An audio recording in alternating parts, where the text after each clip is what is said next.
I was the broke loser specially admitted into an elite private school, just because I chose to sit next to the school beauty when picking seats.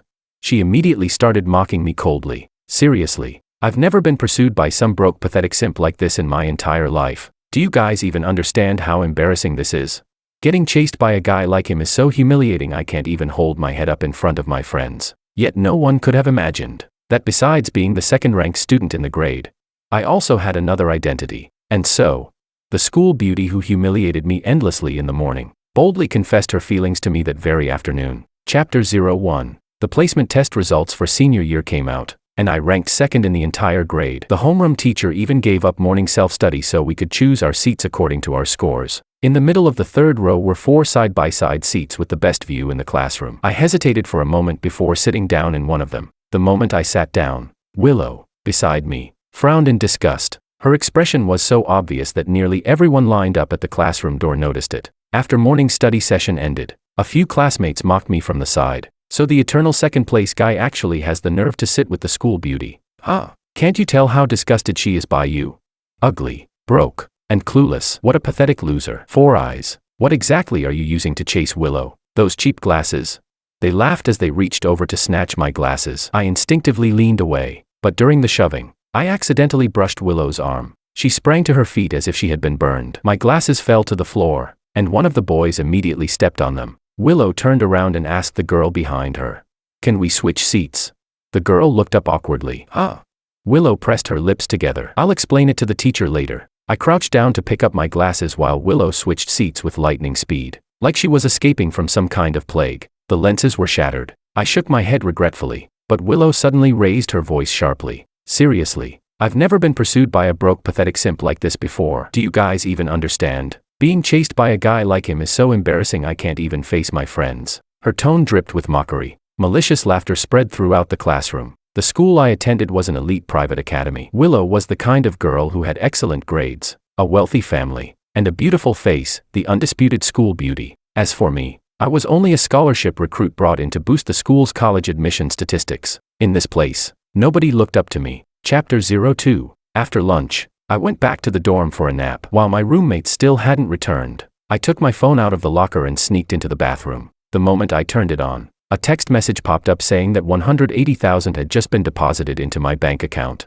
It was the income from my live stream last night. Looking at the 7-figure balance in my account, I happily opened the streaming platform. I had joined the platform a little over half a year ago and uploaded more than a dozen singing videos that only showed blurry silhouettes. In just 6 months, I had gained tens of millions of followers. After uploading the latest edited guitar playing clip from last night, I was about to shut my phone off when a new private message suddenly popped up. It was from a fangirl. "I'm so happy today. I got first place in the grade, and you happened to upload a new video too." Her ID was YW, and her profile picture looked strangely familiar. Almost unconsciously, I clicked into our chat history and discovered that she had been messaging me ever since I first started streaming. Over time, she had sent hundreds of messages. She talked about how much she liked me, shared bits of her daily life, and whenever my voice sounded hoarse, she would even remind me to rest properly. Especially recently, her messages had become more and more frequent, and her feelings were becoming impossible to hide. I thought for 2 seconds before replying with a simple "thanks." Then I put away my phone and planned to head back to the classroom to finish 2 more practice exams.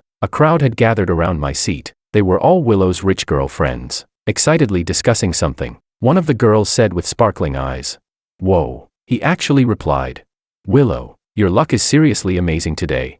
I walked to my seat and sat down. Their conversation abruptly stopped, and the smile on Willow's face slowly faded as well. One of the girls rolled her eyes at me. "4 eyes, I heard you like Willow. You should give up already." Our Willow already likes someone else. He's a singer with over 10 million followers. Expressionless, I pulled out a test paper. Before I could even open it, Willow said coolly, "TCH," as if he could even compare to G-Man. Only people who've truly fangirled over someone understand this. Real-life love isn't even worth mentioning. My hand froze. G-Man. Wasn't that my short video account ID? I suddenly remembered the private message I replied to at noon. No wonder the profile picture looked so familiar. So YW was Willow. Chapter 03. After classes ended that afternoon, the teacher went over some National Day holiday safety reminders before pulling out a stack of tickets. These are tickets for the Seagull Square Music Festival. A friend of mine works on the staff and helped me get some extras. Anyone interested can come grab one. The classroom immediately erupted in cheers, and someone shouted out asking which singers would be performing. The teacher projected the lineup onto the screen. A third-tier female singer, some original indie artists, and someone suddenly exclaimed, "No way, Jimin is actually performing there." A classmate whistled, and the next second, Willow, who was always cold and aloof, unexpectedly raised her hand. "Teacher, I want one." At our school, there was a term called the Willow effect. Whatever event Willow participated in, everyone else would rush to join too. So in less than half a minute, all the tickets were gone, because there were only a limited number available. Some people didn't get one. I was one of them. After school, a few classmates blocked me at the classroom entrance, waving their tickets around. They sneered arrogantly. "Hey, Four Eyes, you must really want to go to the music festival with Willow, huh? But a broke loser like you could never afford a ticket. One costs $180, you know." I looked at them expressionlessly. "What do you want?" The guy laughed. "If you crawl under my legs, I'll give you one ticket. How about it?" My gaze swept over the tickets in their hands. The organizer who invited me had already given me a huge stack of tickets. Right now, they were all stuffed inside my backpack. Frowning slightly, I asked in confusion, "Isn't it just a music festival ticket?" They burst out laughing as if I'd said the funniest thing in the world. "Why are you acting so tough? Just a ticket? These things are impossible to get if you're talking so casually. Do you even have one?"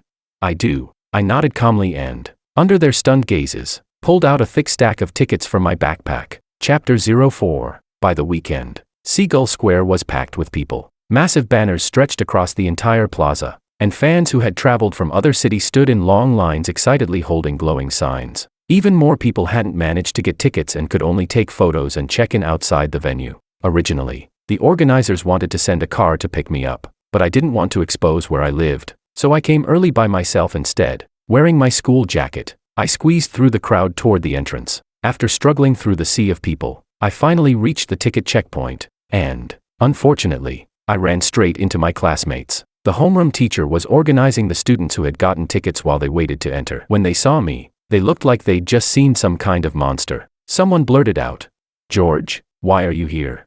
Another immediately mocked. I knew this pathetic simp wouldn't miss a chance to get close to Willow. Willow was wearing a fluffy white gauze dress. Her striking beauty made her stand out effortlessly in the crowd. Hearing that, she frowned and shot me a cold glance. But when she noticed what I was wearing, her brows furrowed even tighter. The homeroom teacher stared at me disapprovingly. "Even if you came here, you can't get in without a ticket. You should just go home." I pulled a ticket from my pocket. "I have one." Everyone looked even more shocked. "Where did you get that ticket from?" I had no way to explain it. Before I could respond, a few classmates who already disliked me immediately started stirring things up. "You guys don't know this yet, right? George became a scalper to make money. He grabbed a bunch of tickets and came here to resell them." I was speechless. Their imaginations were seriously unbelievable. "Is that true?" the teacher demanded. One student quickly answered, "It has to be true. We all saw a whole stack of tickets in his backpack." Other than scalpers, who buys that many tickets for no reason? Everyone's burning stares landed on me. Even Willow, who usually treated me with nothing but indifference, now revealed obvious disgust in her eyes. The teacher stepped forward, trying to grab me. "You know ticket scalping is illegal, right? Hurry up and leave. Don't embarrass our school." I shoved her hand away and said expressionlessly, "Or, has it ever occurred to you that maybe the organizers gave me those tickets?" Chapter 05. After a brief silence, a burst of mocking laughter exploded from the crowd. They looked at me with ridicule and shouted loudly, "The organizers gave you tickets? George, who the hell do you think you are? Rich, powerful. Everyone in our class comes from wealthy families, and even we didn't get free tickets from the organizers, so why the hell would you?" His words immediately attracted attention from the people nearby, and more curious onlookers gathered around. On one side stood rich heirs and wealthy socialites dressed head to toe in designer brands. On the other side was me, wearing a school uniform and looking dirt poor. No matter how anyone looked at it, my words sounded unbelievable. The homeroom teacher looked utterly humiliated by me, and Willow stopped looking at me altogether, as though my existence itself was offensive to her eyes. With so many people backing them up, they became even bolder. Before I could react, one rich kid suddenly snatched the ticket from my hand and self-righteously declared, "If it was obtained illegally, then there's no point keeping it. I'll take care of it for you." The next second, he tore the ticket apart right in front of me before leaning close to whisper in my ear, "Let's see how you're getting in without a ticket now. You seriously think you're worthy of getting close to Willow?" After speaking, he curled his lips into a sneer and violently shoved me backward. Instantly furious, I raised my fist, ready to hit him, but at that moment, The commotion caught the attention of the staff nearby. The venue manager hurried over with several workers. "What's going on here?" The homeroom teacher quickly explained. "Sorry, one of my students was trying to scalp tickets, but the issue's already been resolved." At events like this, ticket scalpers were looked down on the most. The manager's expression immediately darkened as he walked toward me. "Please leave." His words caused cheers to erupt around us. Expressionless, I stared at him, finally unable to tolerate this anymore. I pulled an invitation letter from my backpack and asked coldly, "Which one of you thinks you're qualified to make me leave?" Chapter 06. The guy who tore my ticket apart was named Makoto. He froze for a second before frowning. "What's that?" The venue manager took the invitation letter from my hand to inspect it. Meanwhile, I replied calmly, "It's an internal invitation to the music festival. Don't tell me you've never seen one before." With so many people watching, there was no way Makoto could admit he didn't know what it was. So he awkwardly tried to save face. "Oh, of course I know what it is. I was just wondering where you got it from. Don't tell me you bought it from your fellow scalpers." The moment he said that, several fans in the crowd immediately looked at him strangely. One of them loudly retorted, "Every invitation letter has the recipient's name printed on it. How would scalpers even sell those?" Makoto's face instantly turned red. After his lie was exposed, he desperately tried to recover, but he stumbled over his words and couldn't say a single coherent sentence. Meanwhile, the venue manager, who had been arrogant moments ago, completely changed his attitude after checking the invitation letter. His tone became polite and respectful. "My apologies. We misunderstood the situation earlier and neglected you. This way please, the VIP lounge is prepared for you." He clearly thought that would settle everything, but I let out a cold laugh, picked up the ticket that had been torn in half from the ground, and repeated, "Scalper." The manager's expression turned awkward. It was all just a misunderstanding, but I interrupted him. Their behavior and false accusations caused me actual losses. Expressionless, I looked at Makoto and the group of students around him. At a music festival this large, causing trouble like this could create a pretty negative impact, don't you think? Everyone present was sharp enough to understand what I meant. The manager instantly caught on. Straightening his face, he turned to Makoto and the others. "You maliciously slandered another guest and destroyed someone else's ticket. I am officially revoking your entry qualifications. Please leave." Makoto's eyes widened in disbelief. "But I bought a ticket." The manager replied, "The ticket cost will be refunded later through the official channel." Makoto gritted his teeth, looking like he wanted to rip me into pieces. There was no way he was willing to leave quietly after humiliating himself like this. But soon, the corners of his lips lifted into a smirk as he turned toward Willow. "Willow, look how far things have escalated. Why don't you help me talk to George? Isn't he your pathetic simp?" Chapter 07. Willow frowned slightly, her gaze sweeping across my face before finally landing on the invitation letter in my hand. For the first time ever, she actually walked toward me. I almost laughed and spoke first. "It doesn't matter who begs for Makoto. It won't change anything." Willow looked down at me with obvious contempt, her tone carrying the air of someone granting charity. "I'm not here to beg for anyone. There's just something I want your help with." I was speechless. Why did she sound like I owed her something? Just as I was about to tell her I wasn't interested, Willow continued, with an internal invitation. "You can meet the singers backstage, right? Could you help me meet Jimin? In exchange, I can." She paused for a few seconds, clenching her hands tightly like she was making some enormous sacrifice. "I can reluctantly let you be my desk mate again." Her best friend stared at her in disbelief. "Willow, do you really have to sacrifice yourself that much?" I was completely speechless. Half a second later, I let out a strange laugh and scattered the torn ticket pieces I'd picked up earlier over her head. "If your brain's sick, go get it treated." Even after I entered the venue, Willow still wore that stunned expression on her face, as though she couldn't believe I had rejected her. If I could, I honestly wanted to tell her that I was Jimin and tell her to stay as far away from me as possible, but I had signed a confidentiality agreement, so my identity still couldn't be revealed. Although, thinking about the timing, the agreement was almost at its expiration date anyway. The music festival was scheduled to last the entire day. The organizers had arranged my performance slot from 6 to 7 in the evening. I ordered takeout and greeted my stylist David while eating. "You're here." The moment David saw me, he finally snapped. "Jimin, I'm begging you to have some mercy." I scratched my head. "Huh? What now?" Grinding his teeth, he pointed at me furiously. "Are you planning to wear those overalls for the rest of your life, bro? Can we please get you into another outfit? And don't even get me started on that hairstyle." I immediately grinned at him. "Don't be mad. Don't be mad. Isn't that why I've got the legendary David here?" "Who's David?" "The entertainment industry's top celebrity stylist. There's definitely enough time." The flattery worked perfectly. David sat down beside me and stole a few bites of my food. Looking deeply disappointed, he sighed. "George, You're a massively popular online singer now. Could you at least manage your image a little? I kept stuffing food into my mouth and ignored him. He sighed again. Then again. If you actually cared about your image, you wouldn't show up at school looking like that every day. I looked at him speechlessly. What kind of image? He answered weakly. A sloppy one. After half an hour of styling, he finally lifted his chin proudly and pointed toward the mirror. Look at that. Who the hell would still think you're a high school student now?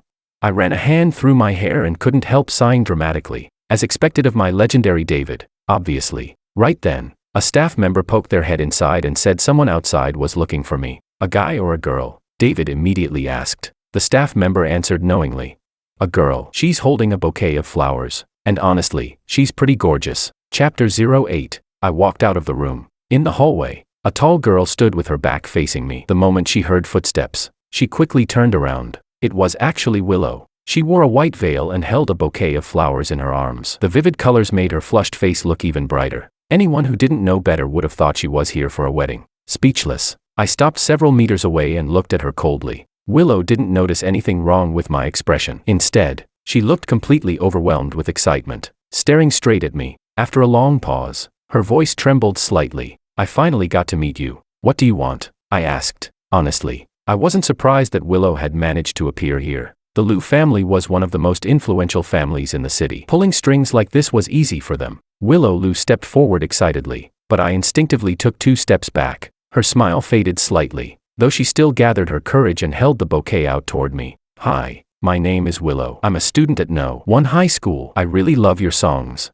and I was hoping we could be friends. The Willow standing before me seemed like an entirely different person from the cold, arrogant girl at school who always acted superior to everyone. Just this morning at the ticket checkpoint, she had looked down on me with utter disdain. I stared at her and asked, "You really didn't recognize me?" Willow blinked in confusion. Huh?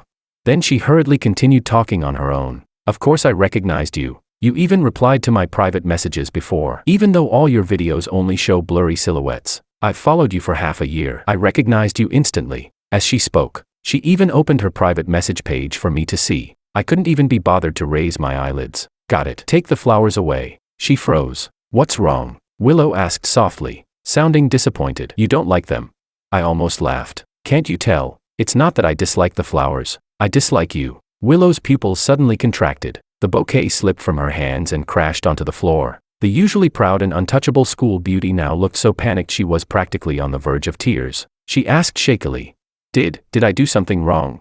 I shrugged. I saw everything that happened at the entrance this morning. Then I looked directly at her and said calmly, to be honest, I really dislike people like you. Chapter 09. After that, I went to prepare for the performance. This wasn't my first time participating in an offline event. Looking at myself on the monitor, even I had to admit I looked nothing like the version of me at school. After the performance ended, David left because he had other work to do, while I stayed behind signing autographs for fans. I stayed busy until nearly 11 at night. When the crowd finally began to disperse, I stuffed my stage outfit into my backpack and dragged my exhausted body toward the exit. George, stop right there. Makoto, who had been kicked out earlier that morning, stood in the shadows with several lackeys, his expression dark as he called out to me. Instinctively, I swung my backpack onto my shoulder and asked impatiently, "What now?" Makoto noticed my movement. He and the others immediately rushed forward to snatch the bag. During the struggle, the backpack ripped open. Holy shit, isn't this the outfit G-Man wore on stage? Oh, now I get it. No wonder you had an invitation letter. So you were just doing backstage grunt work. I froze for a second. Honestly, compared to believing I was a superstar influencer with tens of millions of followers, they'd much rather believe I was just some backstage errand boy. After reassuring himself of that conclusion, Makoto became even more confident. He looked at me and said word by word, "Give me the stuff." But Makoto only laughed. "This stuff wasn't yours to begin with. A broke loser like you only wants it so you can sell it for money. Right? If you can take it, so can we." "What? You got a problem with that? Then let's fight." As he spoke, he gestured for his lackeys to surround me. Just as the tension was about to explode, Willow, who had been standing silently in the corner, suddenly walked over. The flowers in her hands had already wilted, petals scattered all over the ground behind her. The moment she approached, the guys surrounding me automatically stepped aside for her. Willow stared at me coldly, her eyes filled with resentment. I looked slightly disheveled at the moment, but I still frowned at her in confusion. The next second, Willow suddenly threw the bouquet directly into my face. Before I could even speak, she shouted at me with disgust dripping from every word. "If it weren't for you, G-Man would never hate me. George, you should just disappear. Chapter 10. I was so angry I actually laughed. Willow, are you seriously fucking insane? Willow let out a cold snort, no longer looking at me. Instead, she turned to Makoto and said, I'll leave him to you. Makoto instantly looked overjoyed. With Willow encouraging him, he became even more excited. Grinning maliciously, he said, since Willow said so, we'll definitely give him a lesson he'll never forget for the rest of his life. Then he barked at his lackeys. Beat the hell out of him. The moment his words fell, the guys immediately surrounded me. Some shoved me, some kicked me. The whole scene instantly descended into chaos. Makoto stood behind the crowd with his hands in his pockets, wearing a smug grin. The next second, another punch swung toward me. I didn't dodge. I took the hit head on. Then the moment the guy got close enough, I slammed into him and charged straight toward Makoto. Someone behind me grabbed at me, but I shook him off violently. Another kick landed on my back, making me stumble, but I still managed to seize Makoto by the collar. The smile on his face froze instantly. I raised my fist and smashed it directly into his face. People rushed at me again from all sides, but I ignored everyone else completely. I held onto Makoto like a madman and punched him over and over across the nose. Makoto's face was soon covered in blood as he screamed furiously. Fuck, what the hell are you idiots doing? Ah, fuck, what are you doing? Hold him down. Pin this bastard properly. In the end, one person couldn't fight off 4 hands forever. I was eventually forced to the ground by all of them together. Enraged, Makoto stood up and lifted his foot, preparing to kick me, but at that exact moment, a Rolls-Royce stopped by the roadside. The car door opened, and David stepped out with a dark expression, striding toward us. What the hell do you think you're doing? His voice wasn't loud, but it was terrifyingly cold. David was 6'3", with the broad shoulders and solid build of someone who worked out year-round. The moment he stood there, everyone froze in fear. After snapping back to his senses, Makoto pressed a hand over his bleeding nose and demanded, Who the hell are you? Someone beside him tugged on his sleeve nervously. I know him. He's David, the celebrity stylist. He's really close with G-Man. They play games together all the time. Willow's expression changed instantly. David. David G.E. David raised a hand and cut her off directly. With a cold laugh, he pointed at them. You all just wait. Then he took me straight into the car. Inside the car, he glared at me darkly. Are you brain dead? You didn't know how to call the police, or at least call security. I stared at the scenery moving past outside the window, my mood terrible beyond words. Helplessly, I said, I signed a confidentiality agreement. There are still 2 months left. I don't want this getting too big. David frowned. That trash media company is fucking garbage. But after cursing once, he didn't complain anymore. I sighed. Back then, I was too young. For money, I carelessly signed with some third-rate media company. The company was afraid I'd overshadow their other talents. So aside from managing my account, they never helped me arrange offline appearances. Even when I accepted events on my own, my identity still had to remain secret. Otherwise, it would count as a contract violation, and I'd have to pay an enormous penalty fee. David asked. So what now? Can you even stay at that shitty school anymore? I shrugged. I'll just ignore them. David waved a hand dismissively. Forget that. I've got an empty villa sitting around anyway. Come stay at my place. I frowned and thought about it for a moment. That works. With my grades, even if I stopped going to school altogether, I'd still pass every exam easily. Chapter 11. That very night, David drove me to the largest villa district in the city. After that, I applied to the school for permission to study from home while preparing for exams. The homeroom teacher naturally agreed immediately. After all, my reputation in class had always been terrible. My seat became permanently empty. Rumors about me spread wildly across the school forum. Some people said I was too humiliated to return after being rejected by the school beauty, Willow. Others claimed I had embarrassed myself at the music festival. Of course, even more people simply didn't care that I was gone. Some were even happy about it. Inside the villa, I was busy solving practice problems when David tossed me a bottle of soda. So, did you upload the new song yet? I nodded. Yeah. Help me manage the comments section for a bit. I'm finishing this test paper first. Got it. David casually scrolled through the screen before suddenly frowning in confusion. Who's this? You actually replied to her?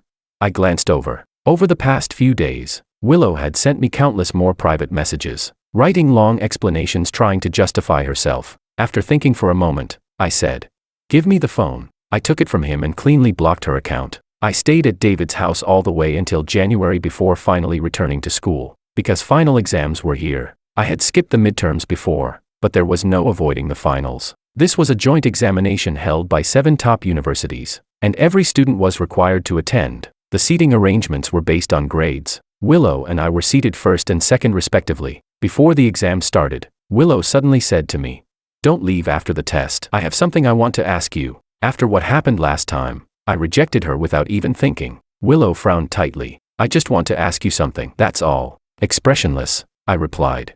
"Then ask now." Willow took a deep breath. At that moment, the proctor walked into the classroom and glanced at us. "You two are the best students in this school. So let me remind you of something. This exam is extremely important. Outstanding results could even lead to direct admission into Tsinghua University or Peking University. Everyone must be in their best condition for this test." Chapter 12. The teacher's words successfully pulled Willow's attention away. She no longer had the nerve to keep talking to me. After the morning Chinese exam ended, I headed to the cafeteria for lunch. I had just gotten my food when Willow sat down directly across from me. The people beside her stared at me with unfriendly expressions. "George, do you know Jimin?" I continued eating calmly before asking in return. "So what if I do?" Willow frowned at me. "You definitely know him. Otherwise, why would David help you? And how else could you have gotten that invitation letter?" I looked up impatiently. "So what exactly do you want?" Willow looked irritated, but she still forced herself to stay calm. "He blocked my account. I want you to help explain things to him." I cut her off mercilessly. "Explain what? That your little clique bullying people somehow wasn't real?" "George, stop being so aggressive." Willow suddenly raised her voice angrily. Feeling wronged, she snapped. "You used to like me, didn't you? Then you should understand how painful it feels to like someone who ignores you." I was speechless. At that moment, even the food in my hand suddenly stopped tasting good. Wearing the exact expression of an old man staring at a phone on the subway, I looked at her and asked, "Willow, are you mentally okay?" "What?" I replied. "Who told you I liked you?" I stood up. "And let me tell you something, however much I hate you, Jimin hates you just as much." Willow stared at me in disbelief. "George, what gives you the right to say that?" I turned around and walked away, unwilling to waste another second talking to this lunatic. When I returned to the dorm, David was sprawled across my bed like he owned the place. The moment he saw me, he grinned and waved me over. Surprised, I looked at him. "What are you doing here?" He answered casually, "Your school invited me for the final performance showcase." David flashed me a mischievous grin. A terrible feeling instantly rose in my chest. "It's not that simple, is it?" David gave me a look that practically said smart boy before laughing shamelessly. "Of course not. The person they actually invited was Jimin. But don't worry, I already accepted on your behalf." I was speechless. He continued, "Don't look at me like that. Your contract already expired, which means I'm officially your manager now. Naturally, I can accept events for you." Then he grinned even wider. "Only idiots turn down easy money." Chapter 13. After the afternoon exams ended, David immediately started arranging for people to completely transform my appearance. Speechless, I tugged at the corner of my mouth. "Is all this really necessary?" David answered seriously, "Of course it is. You don't have to keep hiding yourself anymore. This is your first public event after revealing your real image. So naturally we have to treat it seriously." After thinking about it, I realized he had a point. So I let him do whatever he wanted. Once all the preparation was done, David sighed helplessly. "It'd be even better if this performance wasn't for this trash school. But whatever, money's money." Even though both of us disliked this school from the bottom of our hearts, we had to admit its facilities were incredible. The enormous auditorium could hold over 5,000 students. Aside from the performances prepared by the students themselves, the biggest attraction tonight was me. The lights suddenly went dark. The curtains slowly rose. I sat alone in the center of the stage, holding a guitar. Even through the school's terrible sound equipment and muddy audio quality, my voice still cut cleanly through the entire auditorium. After performing 3 songs, I returned backstage to drink some water and rest. Just then, the lounge door opened. Makoto walked in with several lackeys, all smiling ingratiatingly as they approached me. "Bro, we're huge fans. Can you give us an autograph?" I set my water bottle down on the table. "No." Makoto's expression instantly collapsed. "Why not?" I answered bluntly. "Because I don't like the look of you. If there's nothing else, get out." My completely unapologetic response crushed his fragile pride. His true colors instantly surfaced as he cursed angrily.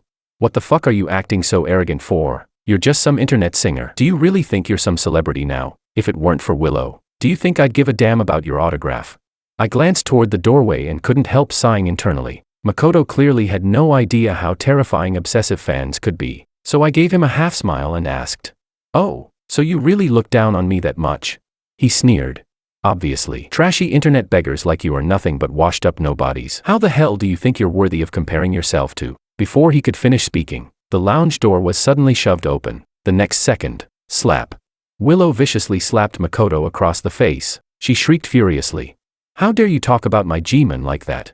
Makoto was completely stunned. He hurriedly tried apologizing to Willow, but Willow said coldly, "Apologize to G-man." Makoto gritted his teeth and glared at me with hatred burning in his eyes, but with Willow standing there, he could only unwillingly force out a miserable apology. I casually played with my phone without responding. Willow looked at me carefully, her voice trembling. Is that still not enough? Should I make him apologize again?" "No." I shook my head calmly. Even if he apologized 10,000 times, I still wouldn't forgive him. Then I locked my phone screen and pointed directly at her. "That includes you." A deeply wronged expression appeared on Willow's face. Her voice even carried the hint of tears. "I really don't understand what I did wrong." At that moment, the lounge door opened again. David leaned lazily against the doorframe and smiled at me. "George, let's go." Chapter 14. That single sentence hit like a thunderbolt. The expression on Willow's face shifted from shock to scrutiny, and finally to complete disbelief. Makoto and the others looked like they'd just seen a ghost. Staring fixedly at my face, Makoto shouted, "He's George, that broke loser. No fucking way." Willow bit down on her lip. Although she didn't speak, the expression on her face clearly revealed she felt exactly the same. David walked over and casually replied, "But he is George." Then he glanced at Willow, the corners of his mouth curling into an amused smile. "G-man is George." Only then did Willow finally look directly at me. I calmly packed up the things on the table and casually slipped my student ID back into my backpack. That completely confirmed it. Seeing that I was about to leave, Willow finally gathered the courage to grab onto my sleeve. I looked at her expressionlessly. "Anything else?" Her lips trembled as though she wanted to explain herself, yet no words came out. My patience finally ran out. I yanked my sleeve free from her hand. Willow hurried after me. "George, I." David found the whole thing hilarious. "Hey, weren't you usually pretty good at talking? Why are you stuttering now?"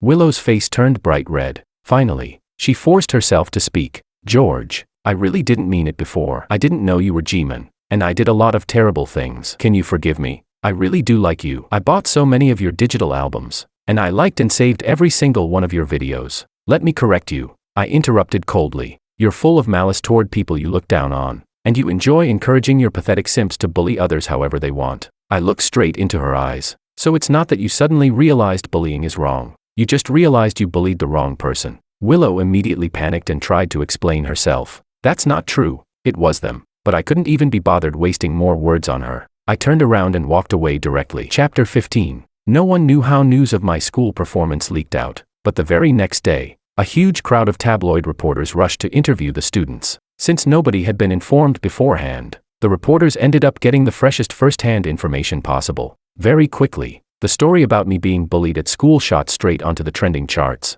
Among all the names mentioned, Makoto and his group appeared the most frequently. Curious netizens started digging deeper and deeper until eventually, all the things Makoto and the others had done were completely exposed online. Of course, my background was uncovered too. The discussions on Weibo grew more intense by the hour. One commenter wrote, 18 years old, earning over $1 million a month, and still ranking near the top academically every year. Apparently everyone in this world except me is a genius. Another said, he works this hard and still keeps improving himself. Seriously, what right did those people have to look down on him? Someone else commented, and the teacher didn't even stop it. That's basically encouraging school bullying. Another user sighed. This kid really had it rough. His parents died early. He worked hard to support himself, and he still got bullied by a bunch of human trash. As for me, the person at the center of all this chaos, I was called back to school by my homeroom teacher. Besides me, Willow and Makoto's group were there too. Expressionless, I sat down across from the teacher. Her face looked unpleasant as she glared at me. George, what exactly do you think you're doing? I let out a small huh, before asking. Teacher, which matter are you referring to? The homeroom teacher slammed a document onto the desk in front of me. When we admitted you into this school, the agreement clearly stated that you were not allowed to rank first in the grade. She stared at me sharply. So what exactly is the meaning of these scores?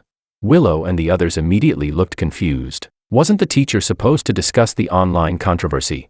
Why had the topic suddenly shifted to grades?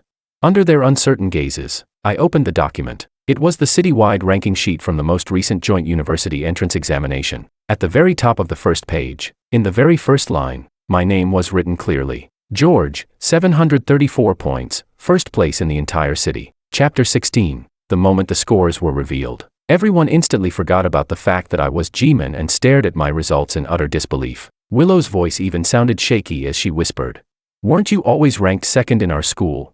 I didn't look at her. Instead, I answered the homeroom teacher's question calmly. Before signing the agreement, the school gave me $50,000 according to the contract. Breaking it means paying triple the amount back, $15,000. I paused slightly. With my scores, Tsinghua University and Peking University would both practically guarantee me admission. Do you really think I can't afford the penalty fee? The homeroom teacher's face darkened further. I continued speaking casually. Besides, is that agreement even truly fair or reasonable? If the contents were exposed publicly, sure, I could pay compensation. But could the school handle the public backlash? At those words, the teacher's face finally turned completely black. Slamming her hand onto the desk, she shouted, "George, are you threatening me?" "Not a threat, just advice." I smiled slightly, though the smile never reached my eyes. You people wanted to flatter rich heirs and socialites while deliberately suppressing my grades. For 3 years, you've already squeezed enough benefits out of me. I leaned back slightly. The fact that I'm still sitting here discussing this with you calmly is already the last bit of kindness I'm willing to offer. The teacher's chest rose and fell violently with anger, looking as though she might faint at any second. But in the end, she still held herself back, because after seriously considering it, she knew I was right. After a moment, she spoke again. "The second matter, you need to clarify the negative online rumors surrounding the school." The way she looked at me was no longer falsely warm. "George, I never expected you to hide yourself this deeply." I frowned slightly. "Clarify?" I looked at her, then glanced at Makoto. "What exactly is there to clarify? Aren't all those accusations true?" You. The teacher took a deep breath before forcing herself to continue. "No matter what, the school's reputation must come first." I nodded thoughtfully. "Fine. Easy solution." I pointed toward Makoto and the others. "Make them apologize publicly. I'll upload a video online. Once the gossip crowd sees it, the anger will naturally die down." The moment I proposed that idea, Makoto immediately shouted, "No way." I spread my hands helplessly. "See, it's not that I'm unwilling to cooperate." The homeroom teacher frowned deeply, staring at both me and Makoto for a long time. Finally, she made up her mind. "Fine, but the content of the post must be edited according to the school's requirements." "No problem." And so, under pressure from the homeroom teacher, Makoto and the others unwillingly recorded an apology video. Only after personally watching me upload the post did the teacher finally allow me to leave. The moment I stepped out of the office building, hurried footsteps suddenly sounded behind me. Willow clutched the hem of her skirt nervously and looked at me awkwardly. "George, can we talk?" Chapter 17. I glanced at her and frowned. "Not interested." "George, can you please stop hating me?" The once high and mighty school beauty now looked at me pitifully. "I'm willing to make up for everything I did wrong before. You can make me do anything you want." "Okay. Sure," I answered without even thinking. Hope instantly appeared on Willow's face, but the next second, I said coldly, "Go through everything you once put me through. Only then will I believe a single word you're saying." Willow instantly looked like she had fallen into an ice cave, but I didn't bother with her anymore. I turned around and left the school directly. The truth was, I only said those things to make Willow give up. In reality, I held grudges fiercely. Forgiveness was never happening. After the joint exam scores were released, I quickly received a call from the admissions office of Tsinghua University. After discussing it with David, I ultimately chose Peking University. Once I finished withdrawing from No. 1 high school, David and I boarded a flight headed toward the affiliated campus of Peking University in Beijing. Right after getting off the plane, David hurriedly pulled out his phone. "Here, look at this. It's hilarious." I took the phone from him. It was the post I had uploaded earlier, the one containing Makoto and the others' apology video. Its popularity online had only continued growing. Originally, the post was meant to calm public opinion. Instead, it completely backfired. Netizens flooded the comments section. "They look so unwilling that it makes me sick." When they were bullying people, did they ever think karma would hit them someday too?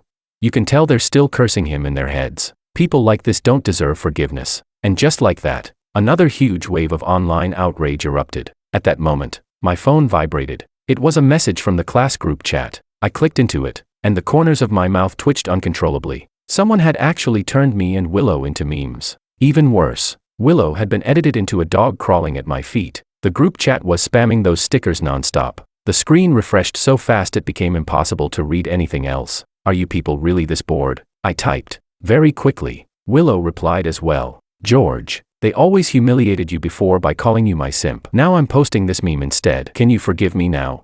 I stared at the screen full of question marks in my head. She was seriously insane. I immediately deleted the group chat altogether. Finally, my eyes could have some peace and quiet again. Chapter 18. After that, Willow kept trying to contact me again and again, but every attempt ended in failure. She created new accounts to add me, followed my socials, and even sent expensive gifts during my live streams. I blocked every single one. Makoto and the others also eventually failed to withstand the online backlash. In the end, they dropped out of school. Later on, I heard rumors that they transferred to some vocational high school. And why did people say that? Because they ended up provoking people far more ruthless than themselves there. The kind of people who nearly destroyed their entire families. At last, they finally experienced the consequences of bullying others. Over the years, I also saw Willow a few times at various offline events. She always bought VIP seats. With her striking appearance, she naturally stood out from the crowd instantly. But every single time, my gaze only swept across her face briefly before moving away without the slightest pause. None of my events ever happened without Willow attending. And every time she came, she carried a bouquet of flowers. Unlike elegant gift bouquets wrapped in decorative paper, the flower stems were left bare, covered with scattered thorns that often pierced her hands until they bled. Honestly, I genuinely thought there was something wrong with her mentally. Couldn't she just go see a doctor already? And so things continued like that. From when I was 18, until I turned 22, Willow kept forcing herself to repeat the same pain she once inflicted on me, carrying all of it onto herself as though suffering alone could somehow count as redemption. Then, at 22 years old, I got a girlfriend. She had a gentle temperament, quiet and graceful, and whenever she looked at me, her eyes were filled with tenderness. The day we officially announced our relationship, I happened to be performing at a live plaza event. After the unprecedented excitement and noise of the concert finally faded away, only scattered trash remained across the ground. And there, in the very center of the VIP section, lay a single withered flower.